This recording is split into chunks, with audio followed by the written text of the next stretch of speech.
Salut, c'est Trado, je suis content de vous retrouver pour la mise à jour de l'indice parisien. On va commencer comme d'habitude par les données mensuelles, les unités de long terme. La tendance est toujours haussière, vous le voyez, le nuage est montant comme ça. Et nous avons également un canal rouge qui nous guide. Et tant qu'il n'est pas cassé, on ne pourra absolument pas déduire une tendance baissière au niveau chartiste. Et puis, on est également soutenu par ce support horizontal ici en noir à 5100 et la moyenne mobile à 20 mois retient les assauts baissiers. Donc pour l'instant, il n'y a pas d'alerte baissière, si ce n'est, encore une fois, le fait que l'on a eu un turtle soup ici, mais les turtle soups sont des signaux puissants, mais pas forcément très longs, pas très durables. Donc on pourrait tout à fait envisager qu'après une baisse de près de 7% depuis les plus hauts, eh bien, la correction soit terminée. Pour l'instant, on sait simplement que l'alerte n'est pas levée et que le turtle soup a fonctionné. Mais ça ne remet pas, encore une fois, j'insiste, pour l'instant, la tendance haussière de long terme en question. En données hebdomadaires, c'est la même chose. Pour l'instant, la semaine s'achève sur un équilibre par rapport à la semaine dernière, même si on a visité quand même de nouveaux plus bas en semaine. Il faut surtout retenir qu'on est dans le nuage et que lorsqu'on est dans le nuage, on est en tendance neutre. D'autant que ce nuage est relativement plat, ce qui confirme l'idée d'une situation sans tendance. Là aussi, on est en train de payer pour la vague de Wolf. 1, 2, 3, 4, 5. Et vous voyez, il y a une sorte de compatibilité entre les unités mensuelles et les unités hebdomadaires pour provoquer une impulsion baissière. Et c'est ça, en fait, qui a joué à plein et qui maintenant nous vaut des tendances neutres alors qu'on était en tendance haussière auparavant. On va passer aux données journalières, les données qui vous intéressent le plus. Et voilà ce qu'on peut dire pour les données journalières. Alors les données journalières ont été marquées quand même aujourd'hui par quelque chose d'assez important, qui est que les marchés américains étaient fermés.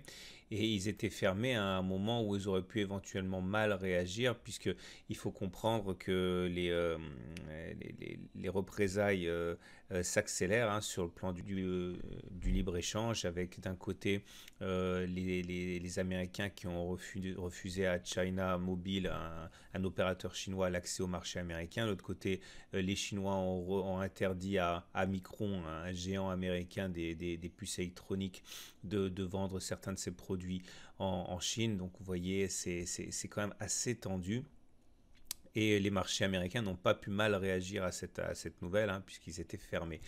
Alors en tout cas, si on revient aux fondamentaux, à l'analyse technique, voilà où l'on est. On a toujours cette zone orange qui fait des merveilles, qui pour l'instant n'a pas été cassée. On voit que c'est notamment les 61,8% de Fibonacci qui sauvent les meubles depuis 2 semaines. Pour l'instant, on peut toujours caresser l'espoir de rebondir puisque la tendance de fond n'est pas baissière, mais il y a quand même des obstacles, à commencer par la médiane de la fourchette d'Andrews, ici en noir, qui a rejeté les cours vers le bas lors des 5 fois lors des 6 dernières séances. Vous voyez, 1, 2, 3, 4, 5, il y a des mèches hautes, mais on termine toujours en dessous de la médiane qui fait barrage. Et dès qu'on aura franchi éventuellement la médiane, on aura les 50% de Fibonacci qui fait également barrage, comme vous pouvez le voir. C'est assez compliqué, donc on est en gros pris en étau entre une dynamique baissière et des supports. C'est les situations les plus inconfortables. Au niveau de l'analyse des moyennes mobiles, j'avais expliqué qu'à titre personnel, je visais la moyenne mobile à 20 séances. Pourquoi? Eh bien parce que vous remarquerez sur vos graphes que lorsque l'on clôture au-dessus de la M7, eh bien généralement on va chercher la M20. On a clôturé au-dessus de la M7, donc je vise la M20. Ça ne fonctionne pas à tous les coups, mais généralement ça fonctionne. Regardez ici, par exemple, on a clôturé au-dessus de la M7, on a allé chercher la M20. Ou encore ici, on a clôturé au-dessus de la M7, on a allé chercher la M20. Là, ça n'a pas fonctionné il y a 3 séances parce que je vous l'ai expliqué, on a attaqué la séance avec un gap baissier suite à la clôture des marchés japonais à moins 2,2%, mais ça pourrait bien fonctionner cette fois-ci. Ça ne remet pas du tout en cause la tendance baissière. Regardez la moyenne mobile à 20 séances, tant qu'on sera en dessous de la moyenne mobile à 20 séances qui descend, on sera en tendance baissière de toute manière. Et quand on met les Bollinger, on a la confirmation de la tendance baissière puisque vous voyez les Bollinger commencent à adopter une pente baissière tous les deux. et avec des parallèles comme ça s'appelle des parallèles baissières. Voilà, le contraire sont des parallèles haussières. Vous voyez hein, les effets que cela a.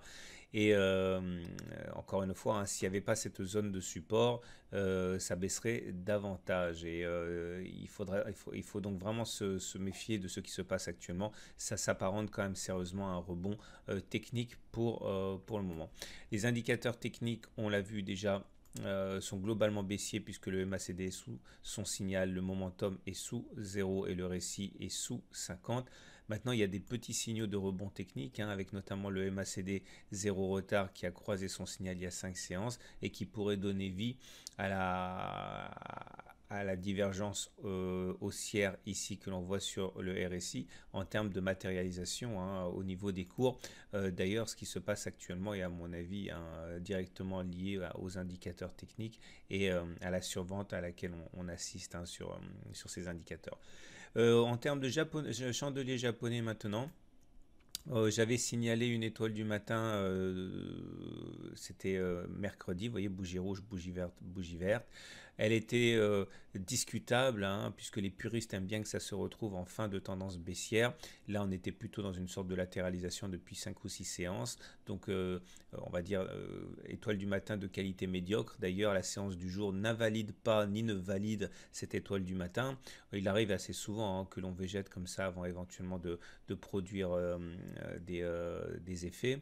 Mais si on prend la bougie du jour et la bougie précédente, on a ce qu'on appelle un inside bar qui est fortement utilisé, très souvent utilisé par les day traders, hein, puisque c'est une bougie dont la marge d'amplitude est complètement comprise dans la marge d'amplitude précédente. Toutes les combinaisons de couleurs sont possibles et généralement il y a des ordres à déclenchement hein, qui se mettent en route dès que l'on franchit les plus hauts de la bougie 2 ou les plus bas de la bougie 2 hein, avec une impulsion, ça pourrait donner le ton. Remarquez également, je ne l'ai pas mentionné, que la M7 commence à avoir une tendance, une pente haussière, ce qui est bien car elle joue d'autant mieux son rôle de support lorsque la pente est justement positive. Il ne reste plus qu'à voir l'Ishimoku. Qui lui-même indique une tendance qui est globalement neutre, on l'a dit. Hein. Regardez le nuage. En fait, c'est surtout la SSB qu'il faut regarder, parce que bon, c'est vrai que la SSA descend, mais la SSB globalement, si vous faites abstraction de tout le reste, vous voyez, la SSB est globalement plate. C'est pour ça qu'on peut dire que la tendance elle est neutre au regard de l'Ishimoku. De toute manière, même si on est passé en dessous du nuage pour les cours, c'est pas validé par la Greenspan. Donc pour l'instant, on est simplement à l'extrême limite, on va dire, d'un scénario neutre. Si on cassait la résistance, le support orange, ici, ça risquerait d'entraîner des réactions en chaîne. Mais pour l'instant, on va dire que les espoirs sont permis, surtout dans un contexte où les unités longues ne sont pas baissières. Elles sont neutres ou haussières, on l'a vu. Donc voilà ce qu'on pouvait dire pour l'Ishimoku. Regardez comme les unités horaires, regardez ce que les unités horaires peuvent nous apporter.